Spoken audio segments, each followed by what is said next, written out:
How to Become a Neater Person, Even If You're Naturally Messy, by Amanda Lauren.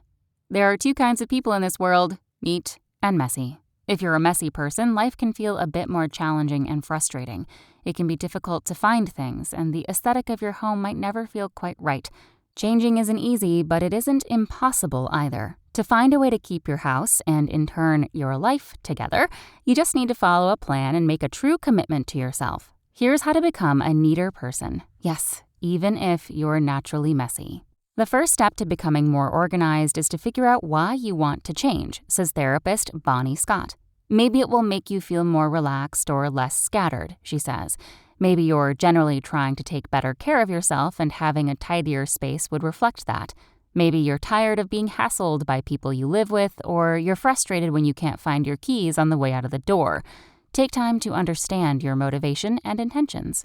As ambitious as you might feel about becoming a neater person, it's best to start small. Many people get overwhelmed with mess, says professional organizer Emily Preciado Fonseca.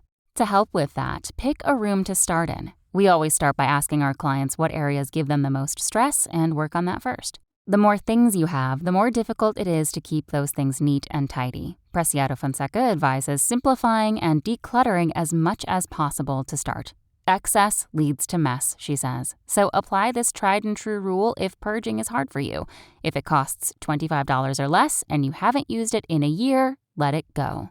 She also notes that other major culprits of clutter include paper, like those bills you can easily access online, books, kids' toys they've outgrown, gifts you won't use, magazines, tchotchkes, and kids' goodie bags. So make sure you take the time to get rid of items in those categories. It's easier to keep your home in proper order if you have a place for everything, so it's important to take the time to establish those spots. The toaster has a space, and the coffee mugs, and the toothbrush, Scott says.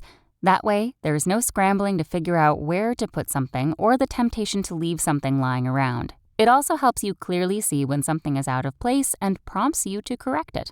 Invest in organizers that actually work, like drawer dividers.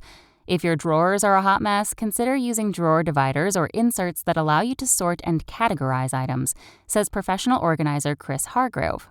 This will help you put things away quickly and find them even faster.